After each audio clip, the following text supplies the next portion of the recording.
Okay, hello, my name is Richard Brown, and I will be offering some comments on Adrienne Prettyman's paper, Empty Thoughts, an Explanatory Problem for Higher Order Theories of Consciousness.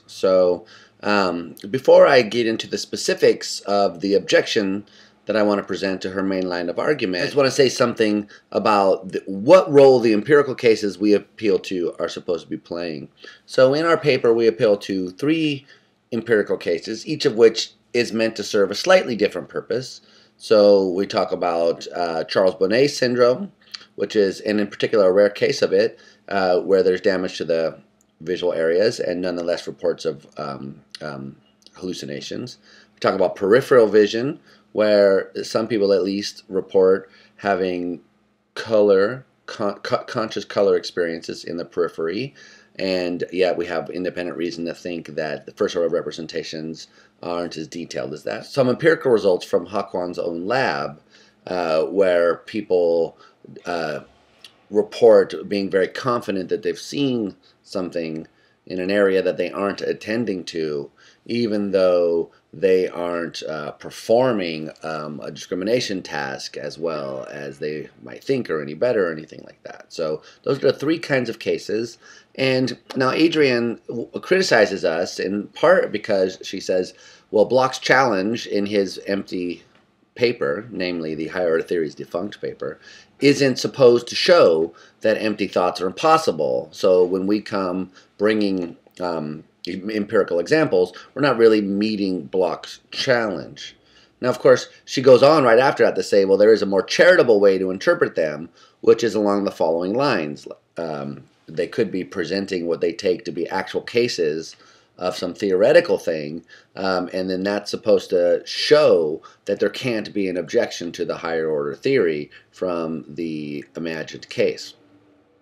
And we are supposed to be taken as something along the lines of the more charitable reading that she mentions, but not exactly in the way that she says. So what we think, or at least I'll speak for myself, and Haquan can talk up in the comments if he has a mind to. So I think he shares this idea. I'm not sure. I think it's implicit in the paper, though. The idea is supposed to be that the empty thought objection started out as a philosophical objection, and one was supposed to consult one's intuitions. So what we do is we show that it's not just a hypothetical case that we're imagining, but could actually be an empirical case. And so intuitions aren't enough. There's also experimental data. And if the data suggests that there are conscious experiences without first order states, or actually what I think is more likely what we really think, namely if there are differences or an amount of conscious experience which can't be explained by the level of first order representations, then we have evidence that intuitions aside, there's got to be some way to explain what's going on in these empty cases. So that's what we think is going on. There's an explanation that can be given, but you may have thought it was sort of unintuitive, but the empirical results suggest that whether it's unintuitive or not, that's the way that it is. So that's more along the line that, at least I was thinking, that we're providing empirical defeaters of a certain kind of intuition about the nature of consciousness. Okay, so Adrienne objects, though, that anything along this more charitable line is going to result in the loss of the explanatory power which the higher order theory of consciousness had, namely that it loses the ability to explain what a conscious mental state is in terms of coming to have a relationship between a first order state and a higher order state. So let's turn to that, because that's a main chunk of what's going on here. So Adrienne characterizes the higher order theory as being committed to what she calls hot S. And hot S says a mental state is conscious if and only if that state is represented by a further mental state caused non-inferentially. Now, a lot of confusion has been caused by the fact that there are really two readings of hot S here. And on one reading, it's kind of a success being represented is a success thing, and it's a property of a first order state. So I think there's a kind of quasi-perceptual metaphor in mind here. So if you think of looking at something, you say look at a vase or some object in your environment, then that object will have the property of standing in a certain relation to you. You're looking at it, and it has the property of being looked at by you. And if that object isn't there, then it can't have that property. So this way of talking leans heavily on the phrase being represented as a property of the first order state. When it's conscious, it's being represented, and when it's unconscious, it's not being represented. Now there's another way of reading, thinking about being represented, that merely has an intentional sense, where what we mean is that a state is represented if it figures in the intentional content of a higher order thought. So, and by figuring in the content, what we can give as a first rough gloss is nothing more than the content of that state describing to some degree or other, to be specified at a later date, the relevant first order state. So we can formulate this a bit more formally as follows, what I'll call hot I. A mental state is conscious if and only if one has a further mental state representing oneself as being in that state, caused non-inferentially. Now hot S and hot I are distinct. One focuses on the act of representing, and the other focuses on some state being represented. Now on hot S then, you can see that there's this kind of quasi-perceptual relationship between the thought and the first order state. And on hot I, rather, there's this relationship of myself becoming aware of being in some first order state. So now, which is the objection supposed to be characterized to? The empty thought objection. Now Adrienne characterizes her project as giving an objection to hot S. But David Rosenthal has been very clear over the course of time that he really has a hot I kind of interpretation, and Josh also has this kind of interpretation. So they do not require a relationship between the first order state and the higher order state. What they require is a certain kind of representation, which represents as if you're in a certain state, and that's really what matters.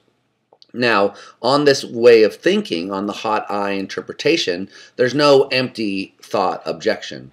Adrienne characterizes the problem as there being no first order state which has the property of being represented.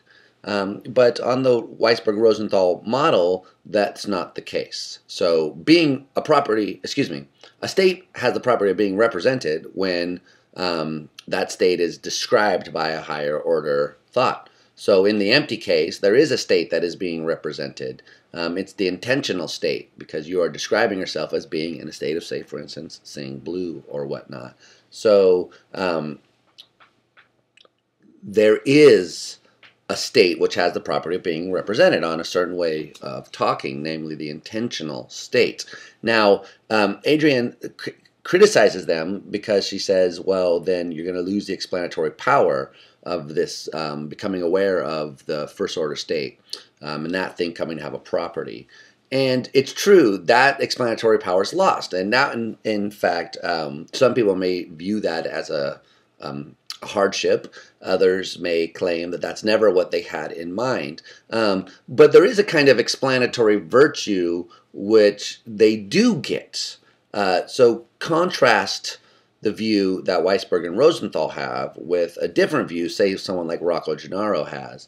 Now, on Rocco's account, when there's an empty thought, you just get no consciousness at all, because there's no first order state which can be part of this sort of overall unit, and so there's no conscious mental state at all.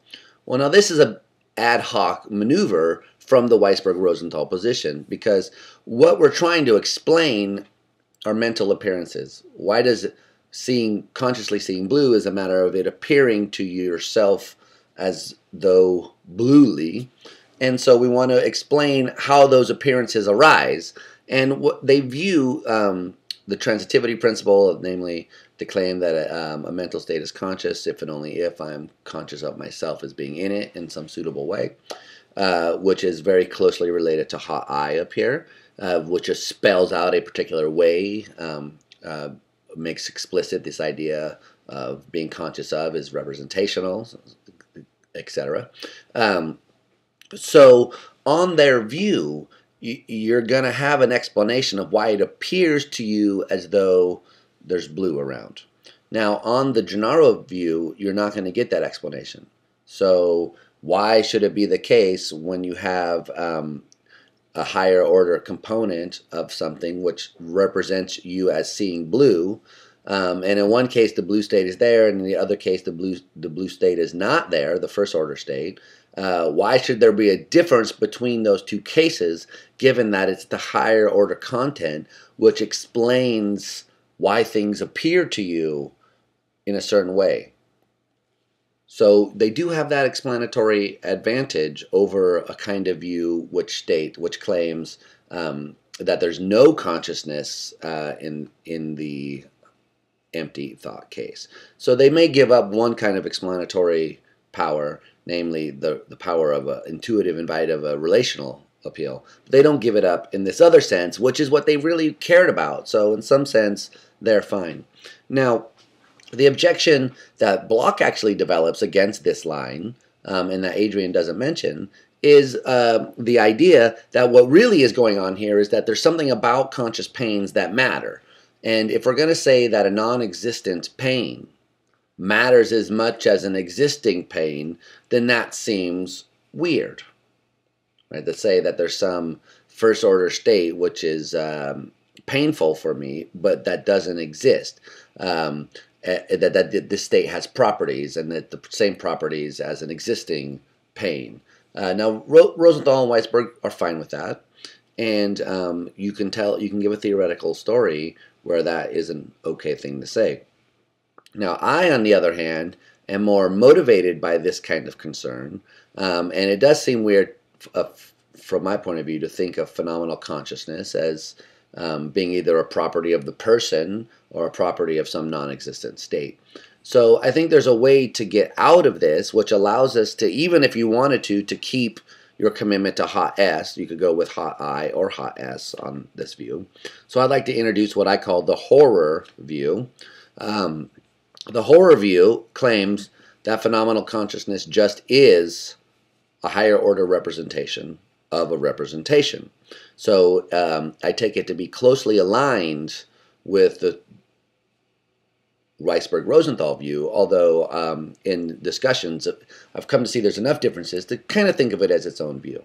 So in one way, horror theory is a kind of representational view, just like a first order view, because it claims that phenomenal consciousness is identical to a certain kind of representation. On the other hand, is more like the higher order view, because it claims that the right kind of representation is a higher order representation, namely the higher order representation of a representation. Now, why does this matter? Because I think that it allows us to incorporate phenomenal consciousness into the higher order view. So some people may think of phenomenal consciousness as a technical term from philosopher's vocabulary, but I think of it as a common sense term with a technical name. So phenomenal consciousness is the most basic fact of our life, that there is something that it is like to be us when we experience pain, pleasure, see blue, taste chocolate. These things are so obvious as to be beyond question. So I think that we must incorporate phenomenal consciousness as a distinct kind of consciousness into our mental ontology. We've got to say what it is. And we don't want to say that there is nothing that has it. Now, by this, I mean we need to be neutral over whether it's a first order property or a higher order property. But what these two views have in common is that we're wondering which states are the ones that it's like something for me to be in. So when we're talking about phenomenal consciousness, we want to know what it's like for the creature, and we want to know which states of the creature account for that. That would be to give a theory and an account of phenomenal consciousness. So I claim that it's the higher order representation which gives that account. Someone like Ned will claim it's the first order state that gives that account. But it's not a relation between anything. Now, given this, we still need to recognize that state consciousness is itself a kind of consciousness. And so in some ways you can think of this as exploiting the distinction between ambitious and modest higher order theories. So the traditional higher order theory is in some sense modest in that it gives us a kind of analytic or a priori, or at least deeply embedded in folk psychology, handle on what the difference is between a mental state that's conscious or a mental state that's unconscious, of whatever sort. So if a mental state is conscious, then I'm aware of myself as being in that state in some sense. And if a mental state is unconscious, then I am in no way aware of myself as being in that state in any appropriate way.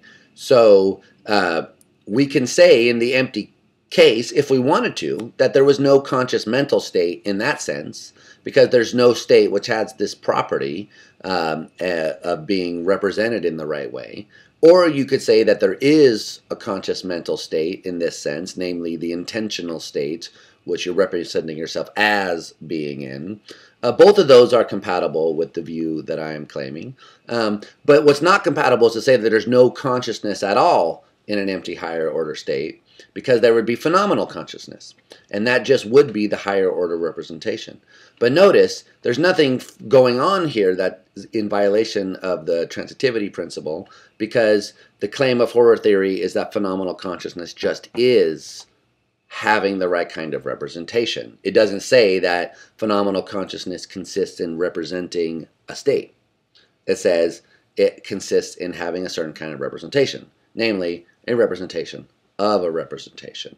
So we can then say the target of that state is the state which is conscious, but the state itself, which is doing the targeting, is what phenomenal consciousness consists in.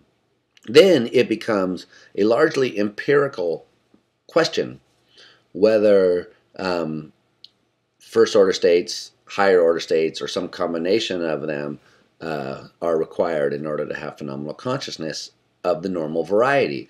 So if we were to find out experimentally that you could see red in all its conscious glory with only higher order activity, then that would be conclusive evidence of horror theory, that it's higher order representations which matter.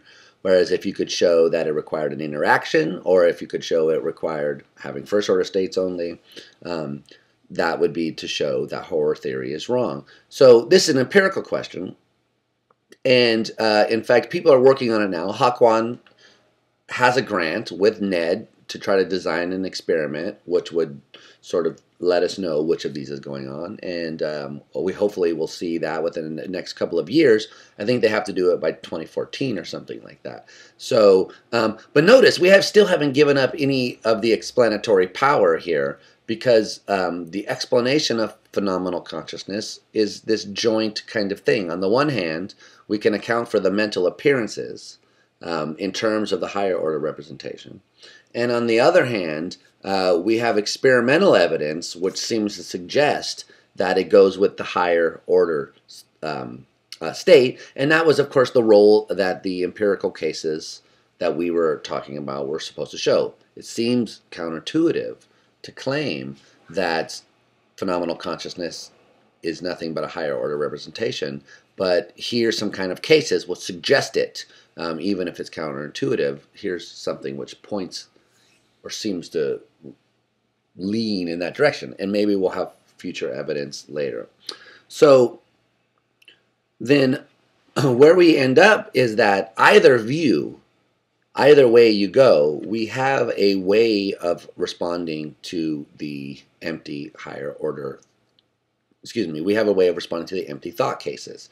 So on the one hand, you could take the Weisberg-Rosenthal line and talk about intentional objects and state consciousness being a property of the creature that has it, and maybe not of particular states. Or you could take the horror theory and claim that phenomenal consciousness turns out to be just the higher order state.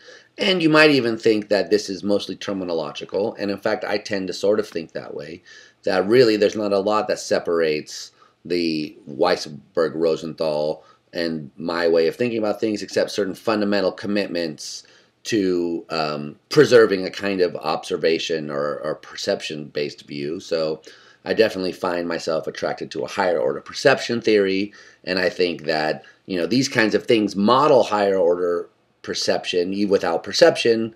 So you get a causal requirement between first order and higher order, and you get the first order state acquiring a property, and so if it's not there, it can't have that property. But all of that is compatible with phenomenal consciousness being a different kind of thing. Okay, so that's the bulk of my commentary on Prettyman. So let me just close by saying, a couple of things about the other points she makes. So the first thing that I want to say, So the first thing I want to talk about is her alternative explanation for Charles Bonnet syndrome. So I'm not exactly sure, to be honest, what she's suggesting here. So maybe part of what I'm doing here is asking her to clarify that. So it seems like what she's saying is that you could have first order judgments or beliefs, which aren't sensory states.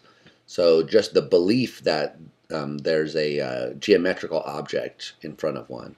And that could account for the behavior, but there wouldn't be any consciousness there, so that there's no real consciousness in the Charles Bonnet case. So that was what I thought she meant. Or was it that these first order beliefs are supposed to somehow be what constitutes the conscious experience? I'm not sure. So she could tell me which one. Either one, though, actually seems problematic. So on the one hand, if you say there's no conscious experience there, that just seems weird.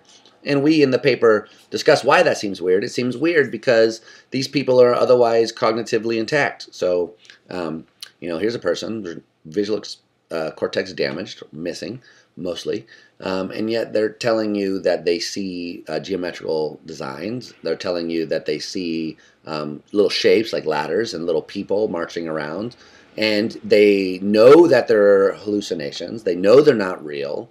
They know, so they're not deluded in this sense, right? They're rational. They understand that it's some kind of visual defect, and yet they report very vivid experience. So if it's just beliefs, then,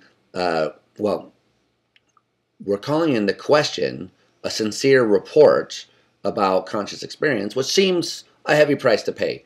We don't have any reason to suspect what they say. And so a lot of consciousness studies is based on taking people in this kind of situation at their word. And if we do that, we should conclude that they're really having conscious experience. So I'd want to know about that. On the other hand, if you say that, well, what the conscious experience is these first order beliefs, that's a radical kind of first order representation. Maybe that's something like Dennett's view, first order operationalism. I'm not sure about that, actually, so I don't want to be quoted as saying that. But we could take that again as an empirical claim and see if we have any data which suggests that having those kinds of states results in phenomenal consciousness. I would guess not, but I'm open to that. Also, you don't have any kind of explanatory power here, since you can't explain why it would appear to the person that they're having phenomenal experience, whereby, remember, by phenomenal consciousness, we mean what it's like for the person. So there's a kind of awareness criterion built in to the very concept of phenomenal consciousness. And it doesn't seem like the kind of first order states Adrienne's talking about help account for that, whereas higher order states of the right kind do seem to be able to account for that. And you may not like them, but this is one possible way of accounting for this distinctive element of phenomenal consciousness. And not a lot of theories have that going for them, so we'd want to make sure to pay special attention to ones that do. So that's what I would say there. Now finally then, I want to just say something about Haquan's position. He can defend himself again in the comments, but he might just say, we don't need no stinking explanations. So one thing that's very clear is that Haquan is more interested in giving a theory that fits the data. And so if the data say it's one and not the other, if the data say you could have this higher order activity and no conscious experience, but when you have that higher order activity with the conscious experience, then he would opt for the Gennaro account. If it's some other way, he would opt for that account. If you need both, but when you have the higher order content, there is experience, then he would opt for that. So really all that he cares about is having a theory which best fits the kind of data that we have, and he views the higher order theory as having that distinction. So he doesn't really care about an explanation in the sense that, for instance, anyone else in this debate does. So if you can't explain why that happens, doesn't matter. You have a model that fits the data. So some people find that very disconcerting. And in fact, I myself find that a bit disconcerting, which is why I've tried to point out that we're not committed to that. If you take, well, the horror theory way or the hot eye way, we still have in both cases, we still have the explanation for, one, the particular kind of awareness that's involved in phenomenal consciousness as it being a representation of myself as being in a state, and also of explaining the mental appearances, the way things appear to me, and that may be all that there is to phenomenal consciousness. Okay, so with that, I'll close, and I look forward to a lively discussion, and I'll see you in the comments.